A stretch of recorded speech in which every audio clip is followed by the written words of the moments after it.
Chris earned his master's in cancer biology from UW-Madison and has been a member of the 10x Genomics team for the last 2.5 years, where he's currently the global leader of the 10x Technical Sales Specialist team. He has about a decade of experience in the field of next-gen seq, and he'll be talking to us more in depth about the 10x platform and its newest applications. So. Thank you guys for having me. Really excited to be here. I'm also particularly excited by the fact that the last two speakers basically gave about 98% of my introduction, which was going to eat up a bunch of my time, and now I don't have to worry about that. So we're going to do the introduction stuff really, really quickly and try to get much more immediately into some really exciting new data. What I'm speaking about here today is what we at 10x have started calling feature barcoding.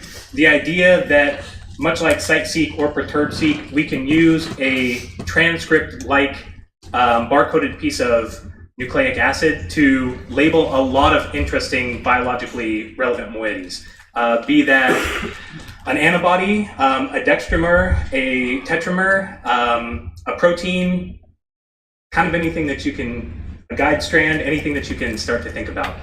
So let's explore a little bit of what we've produced thus far in terms of data. Again, I'm going to go through the introduction unbelievably quickly. You guys all know how immensely complex biology is, and how 10x has used partitioning as a way to start delving into tools that can help reduce that complexity and start analyzing a lot of different biologically relevant compounds that are present in cells by performing encapsulation and partitioning.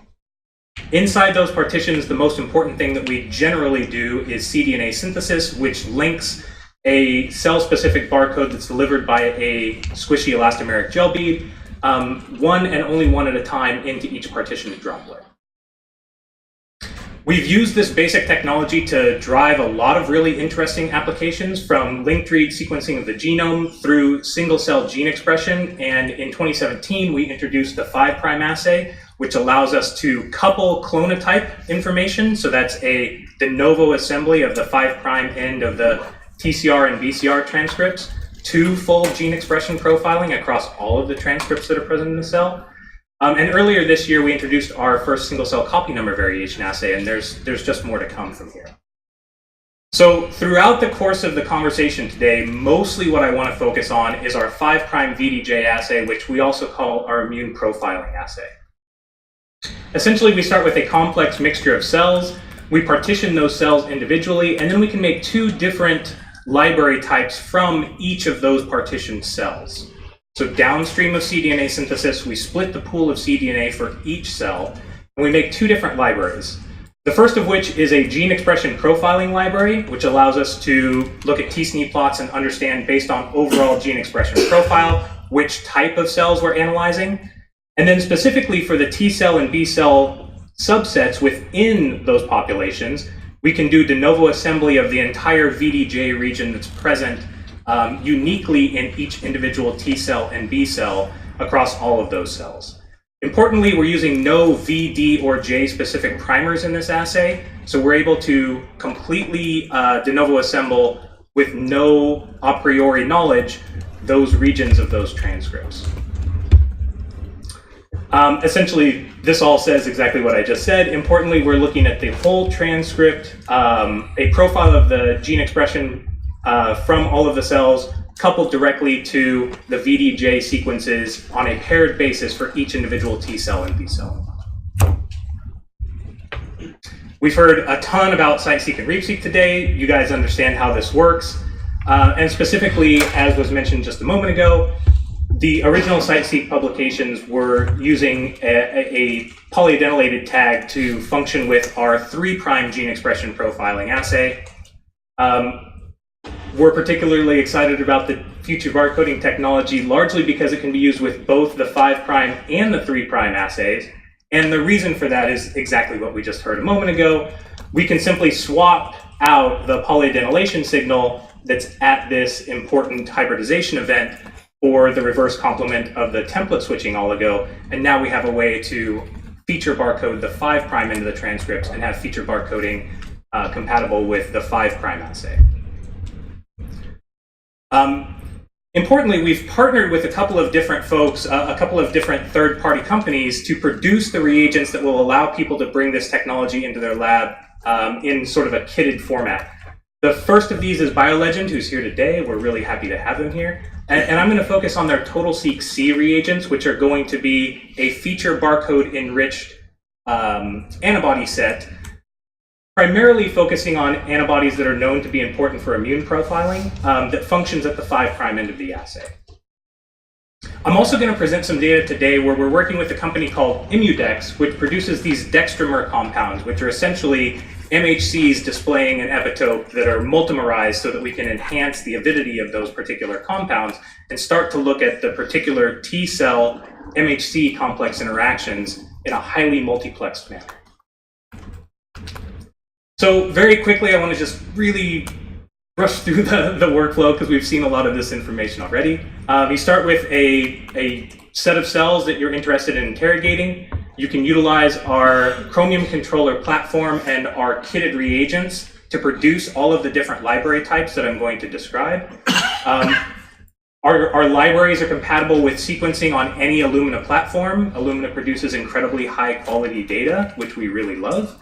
And at the end, you can utilize our Cell Ranger and Loop pipelines to begin analyzing and visualizing your data. Now, we know that there are a lot of third-party data analysis tools that are available that do things that Cell Ranger and Loop don't, and that's fantastic. This is just a really good jumping off point for a beginning cursory analysis of your data.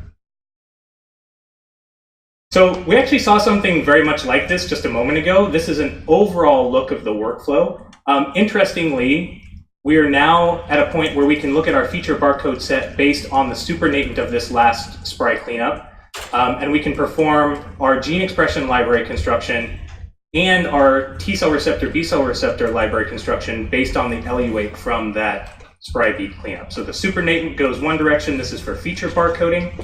The LU8 directly from the cells goes for gene expression library construction and TCR, BCR library construction. Importantly, all of these library types are being produced from the exact same cell, or the exact same set of cells. So for any one particular cell, for any one particular T cell or B cell, you may have 3 different library types. You'd have your 5' gene expression library type, your TCR and BCR library type, where you're going to de novo assemble VDJ, and then your antibody, MHC, dextramer, whatever it may be, feature barcode library type with its own unique feature barcode set. Here's an overview of the pipeline. I'm not a bioinformatician. The most important thing here is that the primary data analysis will be done, and you'll get to a visualization point where you can start to understand what's happening in these very complex data sets. Okay, that was really fast. Let's talk about some data.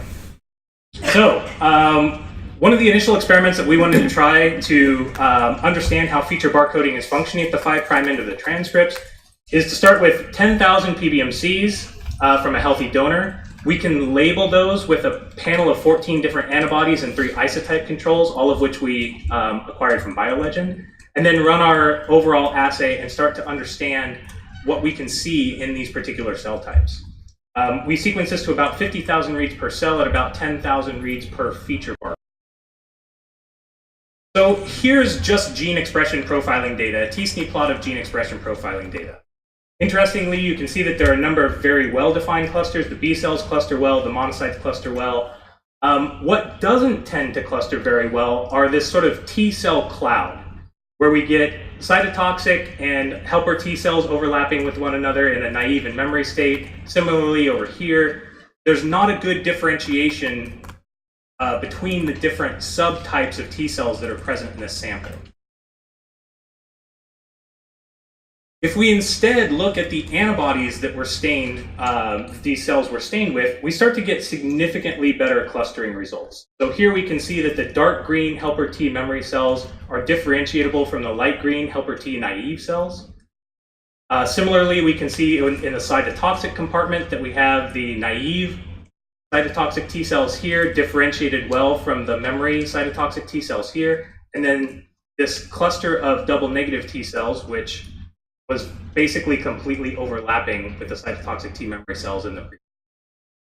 So by clustering based on cell surface marker rather than gene expression profile, we can start to get a lot more resolution of difficult to resolve cell types. If we look at the individual antibody staining, we understand where a lot of that additional resolution comes from. So up here is our CD3 positive T cell cloud that we can now start to resolve based on expression of CD4 or CD8. You can see our CD19 positive B cells, etc. We can look across a number of different types of markers to understand where that increased resolution comes from. And importantly, we can start to look at cell surface markers that are undifferentiatable based on gene expression alone. A really great example of that is CD45, where there are two different isoforms of CD45 that exist, the RA isoform and the RO isoform. And unfortunately, the splice event that differentiates these two different isoforms is outside of the area of the transcript that we can interrogate with gene expression profile. So we need a specific marker, such as an antibody, that selectively recognizes only the RA or the RO form in order to start looking at the state of those cells in terms of their memory or naive. So here's another slightly different way to look at that same set of data. I like to focus down here on the bottom set of these data sets. So here is gene expression clustering, looking at an overlay of CD8 expression. So you can see that there's a group of cells that are expressing CD8 at the gene level, but it's not really a clearly defined cluster, and there's a lot of empty space here. If we instead cluster these cells based on antibody expression and then look at the antibody expression of CD8, we can see that we've simplified this diverse T cell cloud down to a specific cluster of CD8 positive T cells. Interestingly, if we then go back and overlay the gene expression data from the same experiment that's clustered based on the antibodies, we see that the cells that were actually expressing CD8 here have now reclustered well, based solely on their expression of the marker for CD8 at the cell. So here's a deep dive, closer look at that CD45 RA-RO expression that we were talking about earlier. If we look at all of the cells, we see that the protein tyrosine phosphatase that's actually represented by CD45 is expressed by nearly all of the cells. There's not a good way to be able to understand which version of that gene is being expressed. If we now recluster based on the specific antibodies that are present, we can see that we have the CD45 RA positive cells here in the middle and the RO cells, here on the outsides, and that's what allows us to get that clearer differentiation between naive and the memory subsets. Again, if we wanted to understand how this data looks in the background of sort of the gold standard, which for many folks is flow cytometry, we can look at the UMI counts that we generate for each of these different antibodies on the surface of the cells and compare them to the flow cytometry profile. You can see here that we get really nice correlation between the flow cytometry profile and the feature barcode profile that we analyze at the UMI count. Okay, I want to switch gears a little bit and I want to talk about dextramer staining rather than antibody staining, the ways that we can look at the specific interactions of peptides in an MHC complex with those de novo assembled T cell receptor alpha and beta paired chains. The compound that we use for this is the decode dextramer, where they've essentially multimerized the MHC displaying a particular peptide antigen and then used our feature barcoding technology to uniquely label each of those dextramer molecules. So here's a really interesting proof of concept experiment where we started with CD8 positive expanded T cells against CMV and EBV. You can see here the flow cytometry profile as well as the feature barcoding profile for these two different types of cells. And then note that there's about 75% of these CMV specific expanded cells that actually respond to the dextramer itself. We get a really similar profile here using feature barcodes rather than flow cytometry. Important for a slide later. So now that we have a fair bit of confidence that we can actually detect a specific type of T cell in the presence of the dextramers that should interact with that T cell, we asked if we could spike in those CMV-specific CD8 positive T cells into a background of human PBMCs. We started with about 2% population of these CMV expanded CD8 positive T cells, spiked them into peripheral blood monocytic cells, performed the library prep workflow that allows us to look for CD8 positive T cells via gene expression profiling, CMV specificity via dextramer profiling, as well as de novo assemble the entire sequence of the VDJ region for those T cells. And what we get is a really interesting bimodal data set. So we now have two groups of cells, the first of which are the CMV positive cells that are clustering down here. The second of which is the CMV negative cells. So these are T cells that are not responding to CMV that are clustering down here. And we can start to ask if those were actually derived from the sample subsets that we expected. The way that we do that is by noting that the CMV positive cells, the cell line that we actually purchased, were derived from a female donor. The PBMC background was derived from a male donor. If we look across the gene expression profile for these cells, we can see that we get really good differentiation between the spiked in CMV positive cells and the background PBMC based on gene expression profile from the X and Y specific. Beyond that, if we start looking at the specific clonotypes of the T cells that are observed in these two data sets, we get about 200 total cells that fall under the green peak, and those represent about 174 different clonotypes. So a huge diversity that you would expect from the PBMC cells from a healthy donor. Alternatively, if we look at the T cells that are specifically clustered under the CMV positive set of data, we see that 52 of the 57 clonotypes are clonally identical. So we're really getting that high clonality that we would expect to see for just those spiked in cells that recognize CMV. Beyond that, we can do de novo assembly of the T cell receptor alpha and beta chains that are expressed within that cell. And importantly, we can note here that this is a T cell clonotype that happens to have two different alpha chains that are expressed in the same. It'd be really easy to lose this nuance if you were trying to deconvolute bulk data. That's why looking at all of this at the single cell level is as vital as it actually is. Finally, what's really amazing about this platform is that it's not unique to one particular type of moiety. You can start multiplexing lots of different antibodies together. You can multiplex antibodies in conjunction with dextramers together. And we can start to look at some of the very complex data sets that are present in these really important precious cell types. What we're showing here is the same CMV-specific profiling for a background of 0 antibodies, a small panel of 5 antibodies, or an expanded panel of 14 antibodies. So here we have the dextramers, the feature barcoded dextramers, present on the surface of the cells in conjunction with the feature barcoded antibodies at the same time.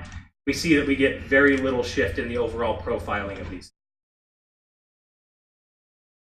If we start to look specifically at those cells where we can see all of the features simultaneously barcoded and annotated, what's really interesting is if we look specifically at the CD8 positive T cells, we find the CD8 positive CMV specific cells that we spiked into the background of PBMC.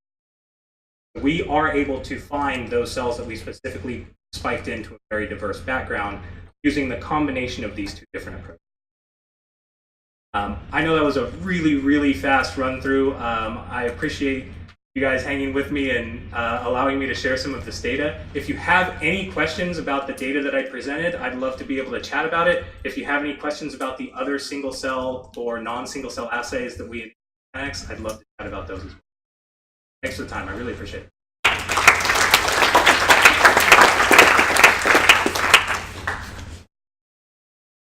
Question? Yeah, so the question is if we have a timeline for commercial release. So all of this is going to be fully available in a completely supported format by the end of the year. We'll probably have some interesting news in the next couple of weeks if I was going to take a guess, maybe around big sequencing conferences that are not too far on the horizon. I couldn't say definitively, but those are exciting times to be able to talk about news.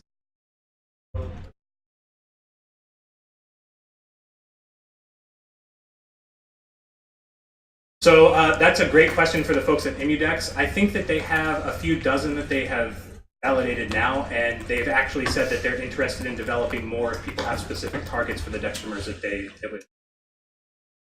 Question? Thank you.